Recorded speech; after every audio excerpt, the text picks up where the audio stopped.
Welcome to Talk to Me Baby, the show that believes knowing yourself and living in accordance with who you are is the biggest asset you can possess in life. I'm your host, Emily Adamas, and today we are talking about discouragement. This has been the theme for the week. I do business consulting, and most of the clients that I have spoken to this week are grappling with some type of discouragement. They feel overwhelmed, they feel discouraged, they feel like they're stuck, like they're not where they should be. And so I wanted to talk about that with you today. I found a definition of discouragement online for you from Sangha Life. It says, discouragement develops when the comparing mind holds unrealistic expectations, demands perfection, and craves for measurable progress, predictable results, or signposts of success. So, the root of discouragement is comparison because there's a gap between where you are and where you think you should be. And that gap is causing a sense of uncomfortable emotion, i.e., discouragement. Okay, in my experience, discouragement comes from one of two camps. So either something has happened that has gone wrong, you're hitting an obstacle, a roadblock, a situation didn't pan out how you thought it would, and you're feeling discouragement, or something hasn't happened yet, it hasn't materialized into reality, and you are feeling discouraged about the timing of it and the fact that it hasn't happened yet. Either way, our reality is out of line with our expectations, and that is what is causing discouragement. Example, you were applying to a job, the job fell through, and now you're feeling discouraged about the entire job process. You are trying to reach certain revenue goals in your business and you're not, and you're feeling discouraged. Or you wanted to be at a different place in your life. Maybe you have a goal in mind, whether that's related to health, to fitness, to your love life, to something else. You wanted to be further along than you are, and you are feeling discouraged. So, what is it that is at the root of discouragement? Because discouragement has layers. It's not just a feeling of discouragement. There's usually stuff underneath, and the stuff underneath will depend on which camp you're falling into with your particular circumstance around discouragement. The root emotions of discouragement are comparison, fear, confusion, perfectionism, and control. To really assess what it is that we're feeling, we need to deep dive. We need to journal. We need to figure out what it is that you are thinking that is causing those feelings of discouragement. Because if your expectation is out of line with reality, then we need to look at your expectation and what are your thoughts around the expectations that could potentially be causing that pain. Because reality is neutral. Okay, the universe is neutral. The universe speaks in neutral terms. What you're getting in life and how you feel about it is all self-assigned. We are the ones that assign meaning to the experiences of our lives, not the other way around. So if you are assigning a feeling of discouragement to a situation in your life, we need to uncover where's that coming from. These are your journal prompts. The first thing you're going to do on a piece of paper is write, I feel discouraged because fill in the blank. Next prompt, what does this reveal to me? Next one, what am I making this mean about me? What do I really want? What beliefs do I have that are in opposition to what I want? And what would I rather believe? So let's do the example of you wanted to get booked on a project and you didn't and it fell through and now you're feeling discouraged. Okay. I feel discouraged because I didn't get this project and I really wanted to. I thought it was going to be awesome for me. I thought it would be a boost to my career and it fell through and now I'm feeling discouraged. What does this reveal to me? It reveals to me that I have a really strong desire to book projects like this, but I haven't been and I'm not quite sure why. And I'm feeling confused because I don't know what it is about me or my presentation that is causing this. I keep getting rejected and I feel really bad about it. What am I making this mean about me? I'm making this mean that I'm not good. I'm not good enough. I am not talented enough. I don't have what it takes. I don't have what it is that they want. I don't know what it is that they want, that I'm bad, that I'm never going to find the right projects for me, that my financial situation is going to be affected by this. What do I really want? I want to get booked on projects and I want to get hired for things that I really love working on with a company that I really admire. I want to work with a wonderful group of people. I want to feel like the process is easy and fun. I don't want to feel like it's a struggle. What beliefs do I have that are in opposition to what I want? This is hard. This is going to be impossible. It's never going to happen for me. I keep getting rejected. That must mean that I'm not good enough. They don't see my talent. They don't see what I bring to the table. What would I rather believe? I'd rather believe that I'm a good fit, that the right job will come through, that the right projects will be brought to me, that I will be put in a position with people who understand my value and know how to tap into that, that I will be able to use my skills effectively and really do good work, and that I'll be feeling good and I'll be feeling empowered. Go through that exercise with your particular situation. I'll have the questions listed down below and see what comes up for you, because you might be surprised what is hiding underneath the surface of that initial feeling of discouragement. Because at its core, you have to remember that you create your reality. Your thoughts create your emotions create your reality. You are so powerful that you have the power to hurt yourself with the thoughts that you think. Womp, womp, womp. Okay. That's how powerful you are. You have the capacity to think thoughts that hurt you and then affect your reality negatively. That's how powerful of a creator you are. So if something happened that you didn't want to happen, good, because now it is creating even more clarity for you around what it is that you do want. And it's going to highlight the thoughts that you have that are in opposition to that so that you can work through them. And if something hasn't happened yet that you really do want to happen, good, because now you are in a position to allow things to unfold the way that they should and to develop a sense of faith and reveal to yourself what are the thoughts that are in opposition to this that are telling me I can't have this thing, and how am I actually causing friction in the road. Because we know that things take time, right? We know that you can't just plant the seed in the ground and then 20 minutes come back and expect the tree to be there, right? That's not how it works. That's not how it works. That is ridiculous. You know that when a woman is pregnant, there is a gestation period before the baby comes. If you walk up to a woman and you ask her, how many months are you? And she says 4, you're not like, well, why isn't the baby here yet? That's utterly ridiculous. We know that things take time, but our monkey brains can cause us to want things to happen faster, or if you're in that first camp, to want things to be different than how they are. And then we allow those situations, maybe those roadblocks or failures, to mean something about ourselves. We identify with those things. There are things that just don't work out. It doesn't mean anything about you.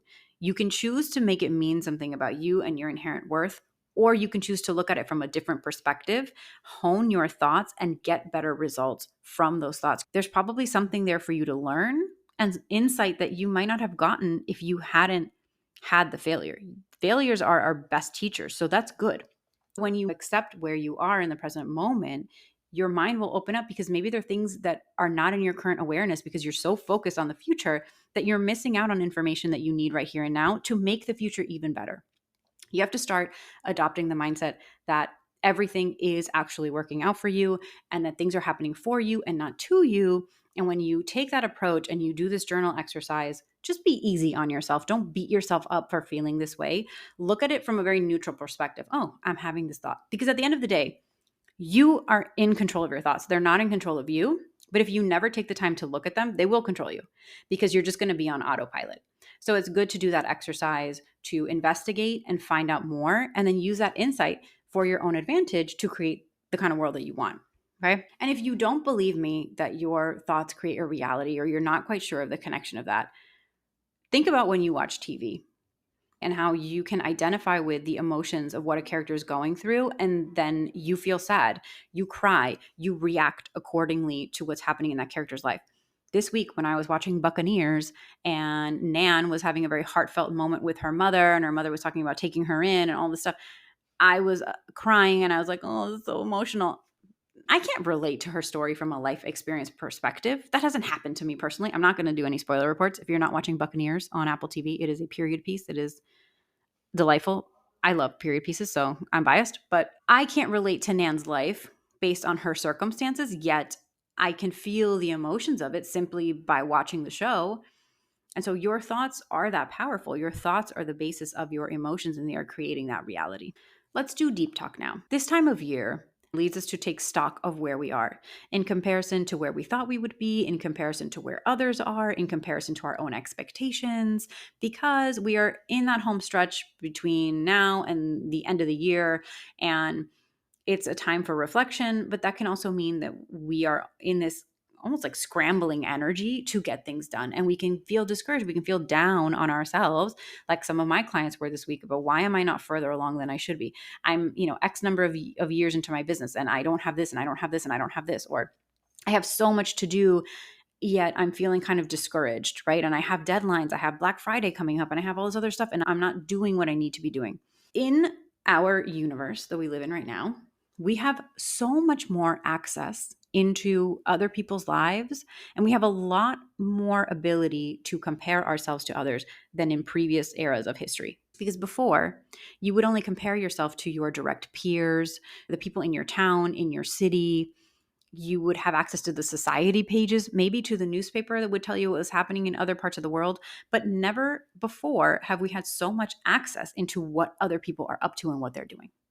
And the perception of where we are in comparison or where we should be is what causes a sense of discouragement for ourselves, because whether we know it or not, we are benchmarking ourselves against this bigger picture reality that we feel like we should be living and we're not, whether that's because we had failures in the way or because things just haven't happened yet.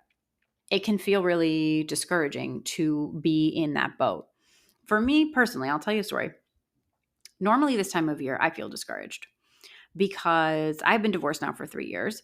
And for the past few years, I have thought, where's my soulmate? Where's the love of my life? Why is it not here yet? Why am I not married again? Why am I still single? Okay. This is very, very personal, very raw. This is just what I feel. And I know I'm not alone in this. I know other people have felt this too.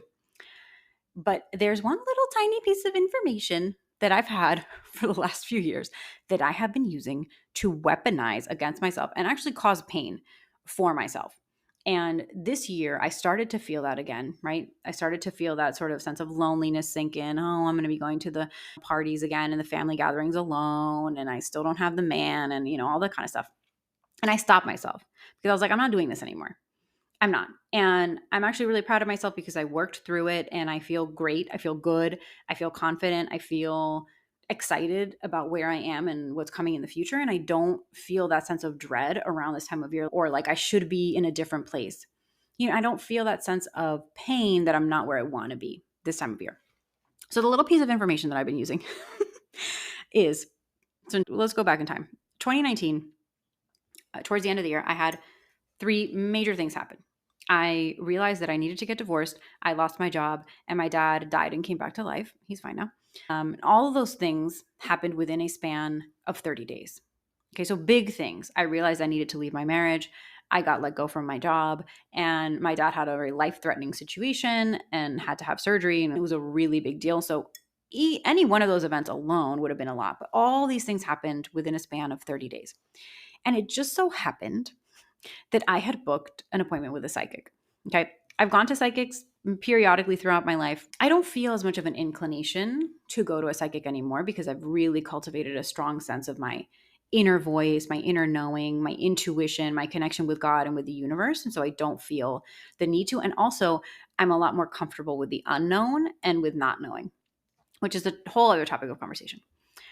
But 4 years ago, I had booked this psychic. And the psychic that I got a reading from is a very well-known psychic in New York City. She's been featured in the New York Times. When you talk to her, you feel like you're talking to an angel. She just has this amazing angelic presence in her voice, and she's so soothing. And so she was having some kind of a sale, and I was able to book a reading with her, but it was months out. So by the time I had this reading with her, all of these situations had happened in my life. And initially, I had booked the reading with her because I knew that I wanted to go into copywriting and I wanted to start my business. And so I wanted information around that and guidance around that. But obviously, all this other stuff had happened in between me booking the appointment. So that's naturally what she wanted to talk about and what she was picking up on. It always is funny to me when people go to psychics and they're shocked that the psychic knew what was going on in their lives. Like, I can't believe it. She knew every single thing that was happening to me. It's like, babe, that's literally her job description. She's supposed to know what's going on in your life. That's what it means. If she doesn't, then there's a problem. And I believe that we all have that intuitive ability within us, but some people have it more developed and they have a greater connection with it. So she picked up on every single thing that was going on in my life. She was talking to me about it. And she said, you have a soulmate. She told me a little bit about our life together. And she said, but it's not going to happen right now. He's going to show up in about 3 years. And I asked her for more details. And of course, she wouldn't tell me because she very wisely said, I'm not going to tell you anything else because you are going to plot and plan and strategize, and you're not meant to do any of that. It is just meant to happen. Now, she was very right because of all the things that she told me, that's the one thing that I've been stuck on this whole time. About 3 years, about 3 years, about 3 years. And you better believe that every year since then, I've been like, but where is he? But where is he? But we're getting closer. But where is he? But we're getting closer. And last year was 3 years. And he's not here. Okay. He's not here. And I have been using that piece of information to hurt myself because I have been telling myself I must have done something wrong. I must have taken a wrong turn. Something must have happened. I haven't done enough inner work. I've made it mean all these things about myself that we are past the 3 year mark and we are heading into the fourth. And it's funny because it doesn't mean anything, right? I know that I'm a powerful creator. I know that I create my reality. So I could choose to think, you know what? Maybe there was somebody lined up for me, but I decided that I wanted more and I decided that I wanted something different. And so then now that's in the works. There are many different ways that I could approach this, but point is that I have been thinking about it from a perspective of I've done something wrong and I've made it mean that I am wrong and that it's not going to happen because it hasn't happened yet, which is entirely illogical. Doesn't make any sense whatsoever. I share that with you, even though it's a little embarrassing, because these are the little things that get stuck into our heads, these little expectations that we create for how things are going to be and how things are going to go that end up hurting us because we're not living in the present moment and we're not aligned with just how is life going to go and letting it unfold because humans are really bad at the unknown. It's something that we're very uncomfortable with. All that you have control over is this present moment right now, right now, right now. You can't control the future. You cannot control the past. All of your power is right now. We have a hard time with that because we are so busy trying to figure out what's going to happen in the future that we are entirely missing out on the present moment and what it could potentially teach us. And discouragement is related to all these other emotions that we've talked about on this podcast, including impatience and some other things, because it's really just a disconnect between where you are and where you think you should be and how you think things should be. And that is causing uncomfortable feelings. This year, I decided I wasn't going to allow it. I wasn't going to feel bad. I don't know what happened. Maybe things changed. Maybe she lied to me about the amount of time. Who knows? But whatever she told me was not written in stone. I'm the one writing this, not her. And it's not to say that she wasn't good at her job, but I'm the one that gets to decide what is going on. Okay, me, because I am a human being with a soul, with an inner voice, with that inner guidance. And if I listen to that inner guidance, I will be fine. That's it. It really is that simple. If you can listen to your inner voice and you can understand what thoughts and emotions block you from listening to what your inner voice knows and what your inner guidance is trying to tell you, that's it. That's really the secret to life. But we make it a lot more complicated than it is. And if we simply become aware of our thoughts and we can look at them from a neutral perspective and remember, hey, I'm the one in charge here, not my thoughts, then you can shift it and you can begin to see your life in a different way. And even when things don't go well, or even when things take longer than what you thought, you can understand that it's all fine and it's all good. And maybe it's even better than you imagined if you allow yourself to believe that that's what's going on here. So moral of the story is to pay attention to how you're feeling, to catch yourself when you are comparing yourself to some invisible benchmark of where you think you should be or some invisible idea of how things were supposed to go, and learn from those experiences and figure out what are the thoughts underneath that is causing the discomfort, because at the end of the day, you are the one that can direct your thoughts. And if things are not going the way that you want them to, you can change how you think about them and then you can actually shift the situation. But you have to get to that root first and look at those emotions of what's underneath the surface of discouragement. This has been your episode of Talk to Me, Baby. I am your host, Emily de Armas, and I will talk to you later.